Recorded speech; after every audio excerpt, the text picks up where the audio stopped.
भगवान माखन चोरी लीला करते हैं।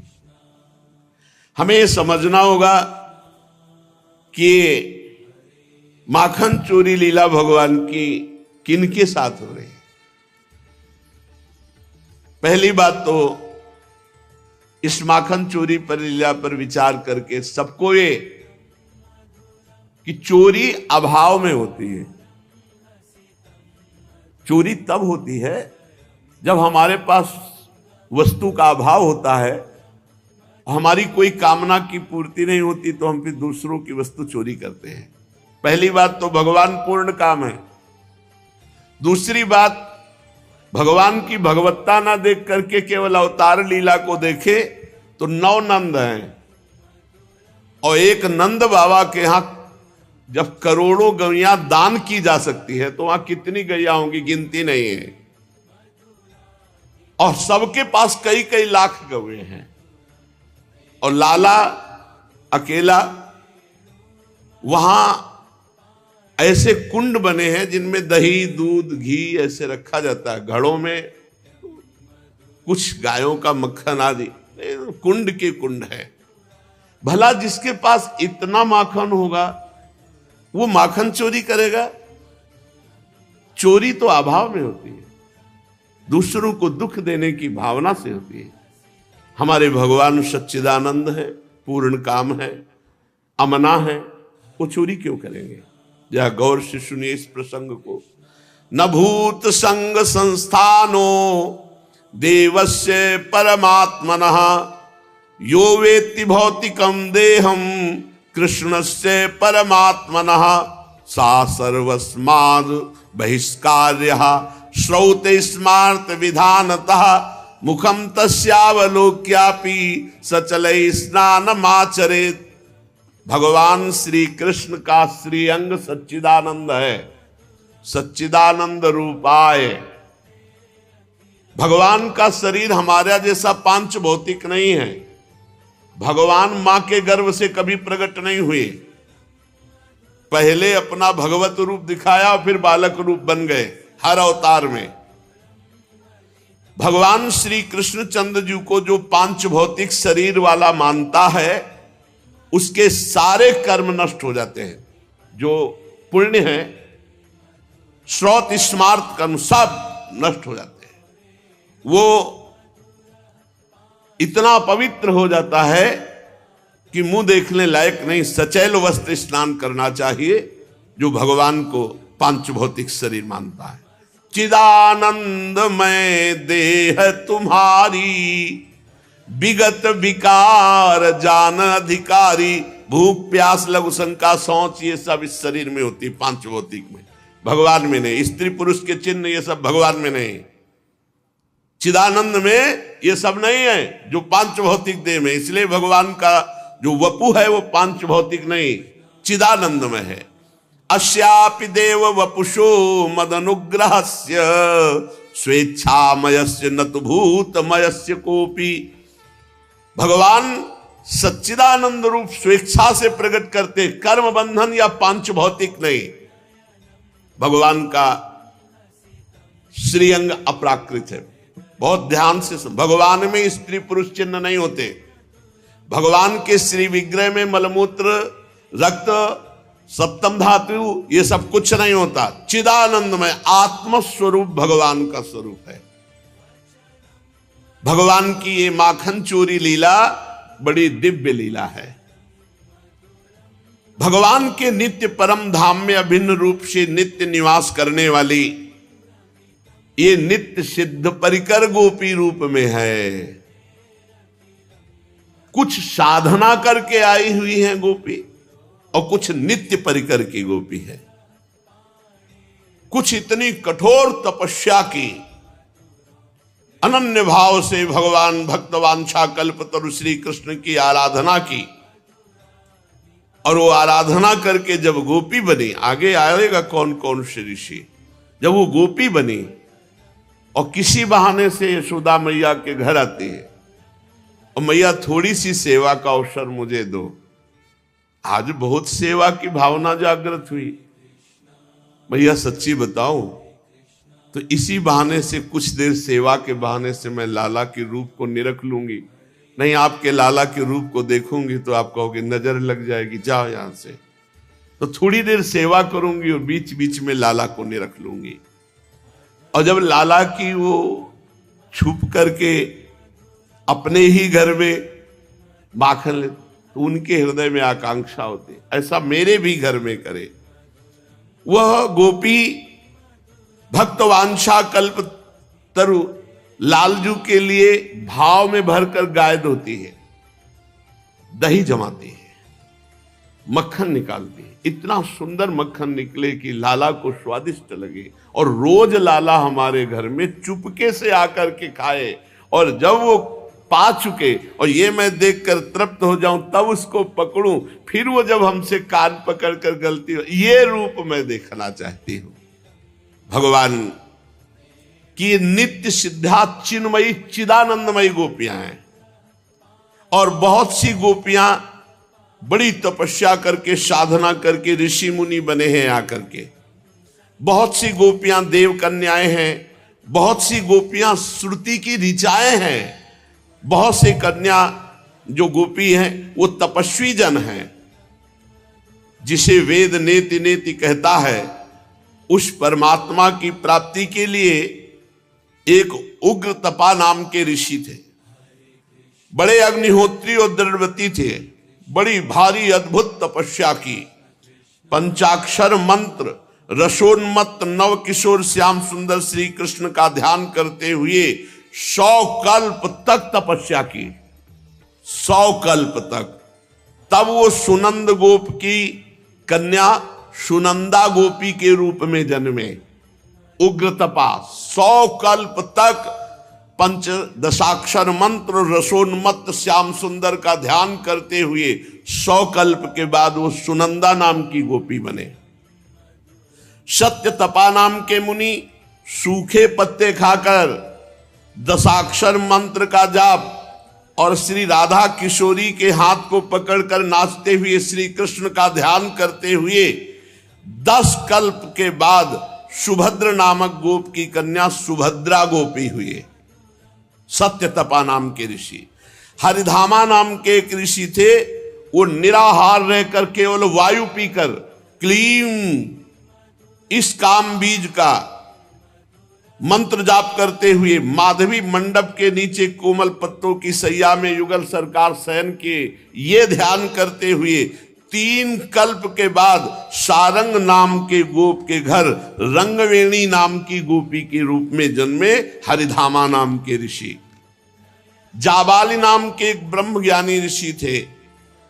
एक बार वो विशाल वन में विचरते विचरते एक जगह देखा, बहुत सुंदर एक बावड़ी है और बहुत सुंदर बगीचा है, और वहां एक तेजस्वी मानो मूर्तिमान अग्नि हो ऐसी एक नव युवती तपस्या कर रही है, और देखने में बड़ी तेजोमयी, बड़ी सुंदर, चंद्रमा की शुभ किरणों के समान चांदनी चारों ओर उसके छिटक रही। वो बायां हाथ अपने कमर पर, दाहिने हाथ की ज्ञान मुद्रा धारण किए हुए और निरंतर ध्यानस्थ थी। जब वो बाह्य दशा को प्राप्त हुई, तब जाबाली मुनि ने बड़े नम्रता पूर्वक हाथ जोड़कर कहा, तपस्विनी जी आप कौन हैं और ऐसी कठोर तपस्या किसके लिए कर रही है? तो उनका ब्रह्म विद्या हमतुला योगींद्रैर्याम चमृग्यते साहम हरिपदाम भोज काम्यया सुचिरम तपः। ओहो, मैं ब्रह्म विद्या हूं, स्वयं ब्रह्म विद्या गोपी बनने के लिए कठोर तपस्या कर रही। जिसे बड़े बड़े योगी सदा ढूंढते रहते हैं, उन पर ब्रह्म परमात्मा श्री कृष्ण के चरण कमलों की सेवा की लालसा से उनका ध्यान करते हुए मैं दीर्घ काल तक तपस्या कर रही हूं कि मैं एक गोपी बन जाऊं। वो 9 कल्प तक प्रचंड तपस्या करके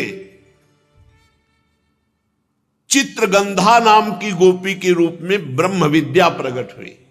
ये कोई साधारण गोपी है? कुशध्वज नाम के ब्रह्मर्षि के पुत्र सुचिश्रवा और सुवर्ण देव तत्वज्ञ थे।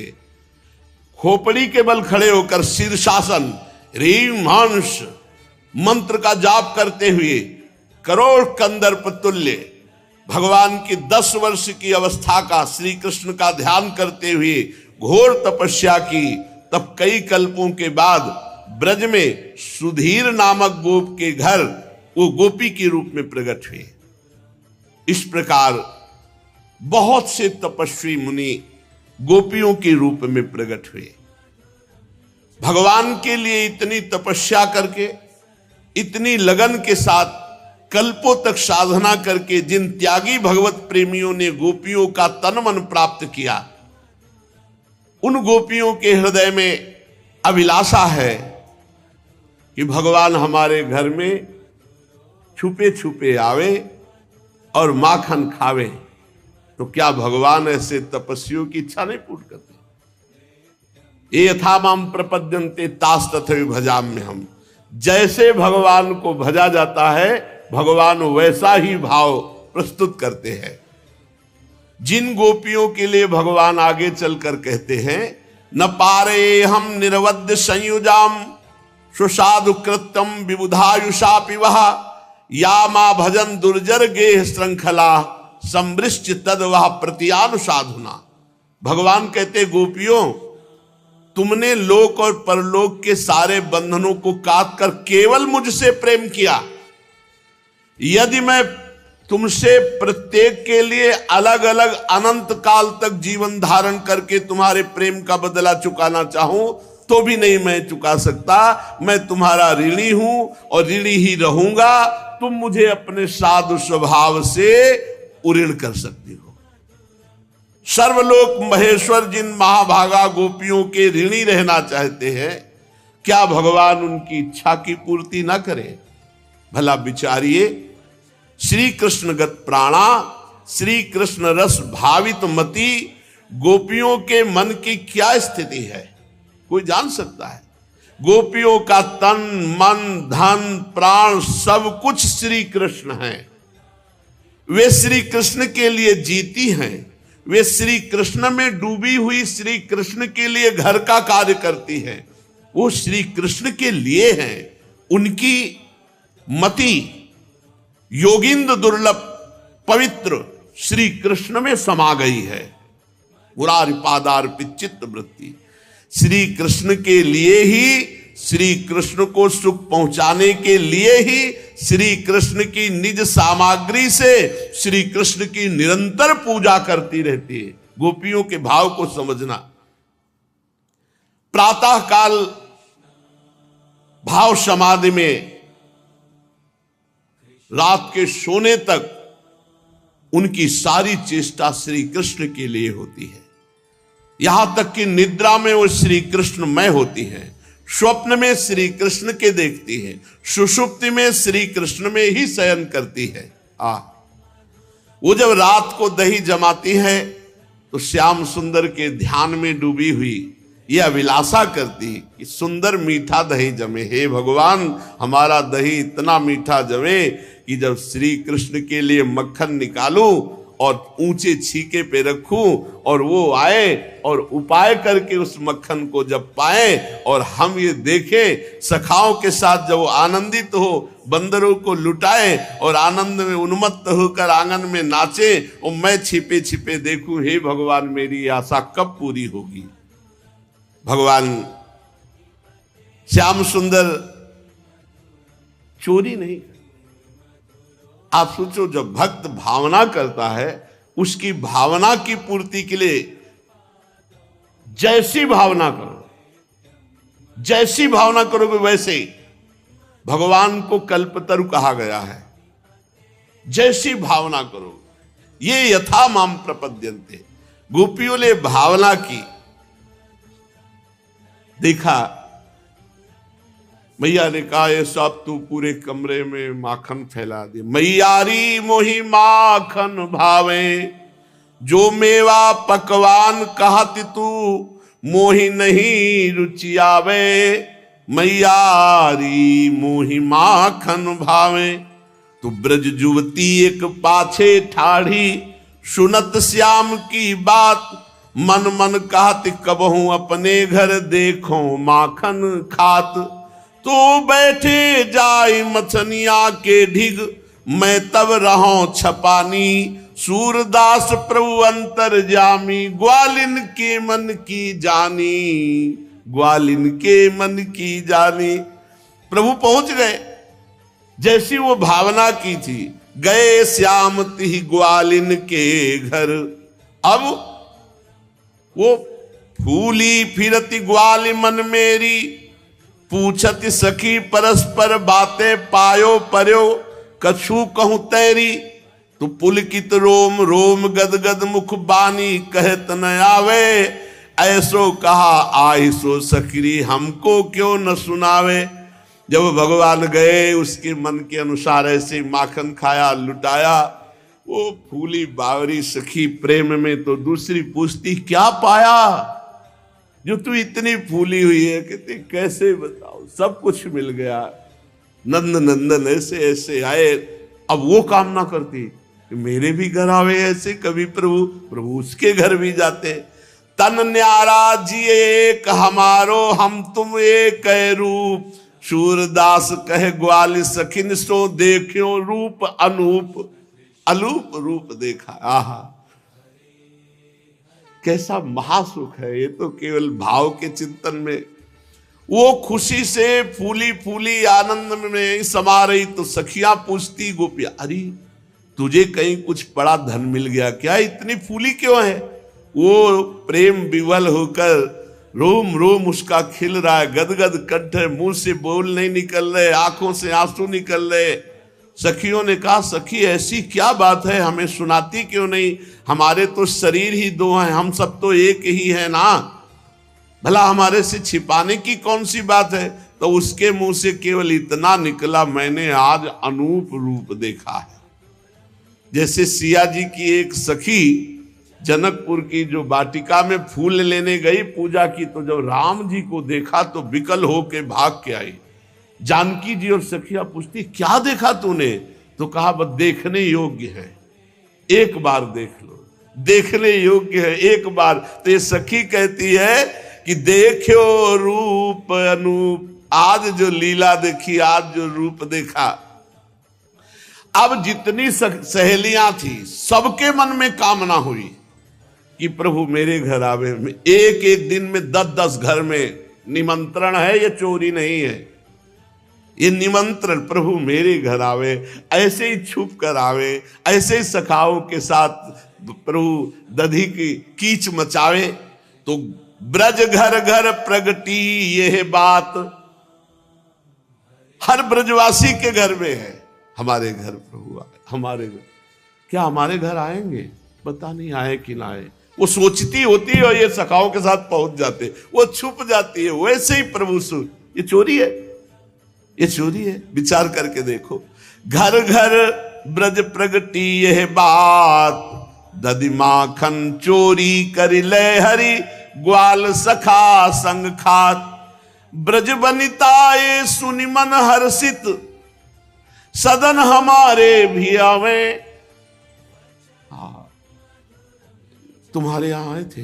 हाँ, ऐसा हमारे यहां आएंगे क्या, पता नहीं आए कि ना आए। विकल हो रही, एकांत में रो रही, कभी ऐसा सुख हमको भी दे।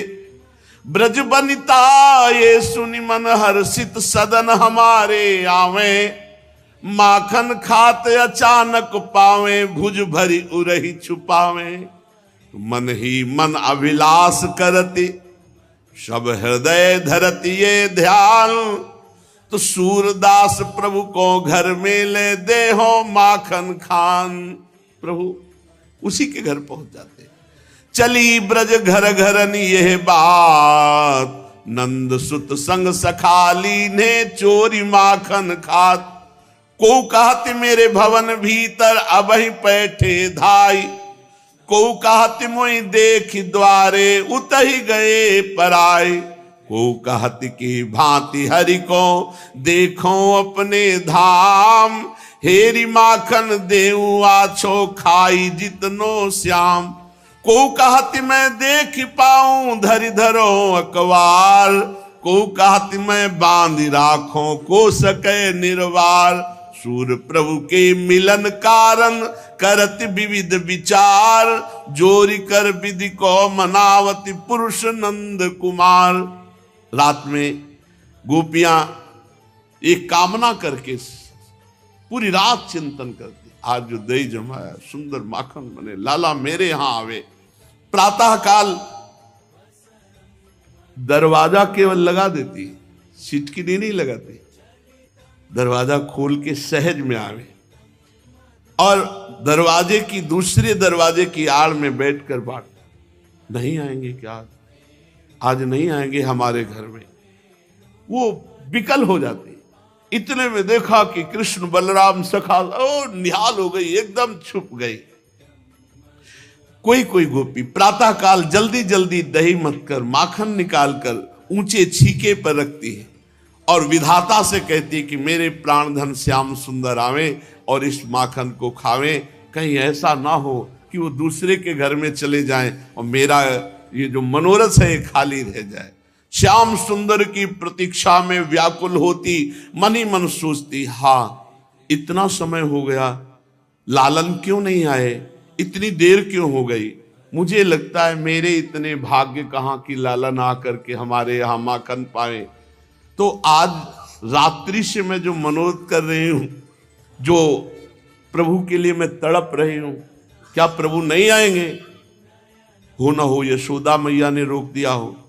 अरे उनके क्या कमी है, लाखों गौएं उनके पास हैं, माखन की क्या कमी है। नहीं, वो कृपालु हैं, वो मेरे घर आएंगे।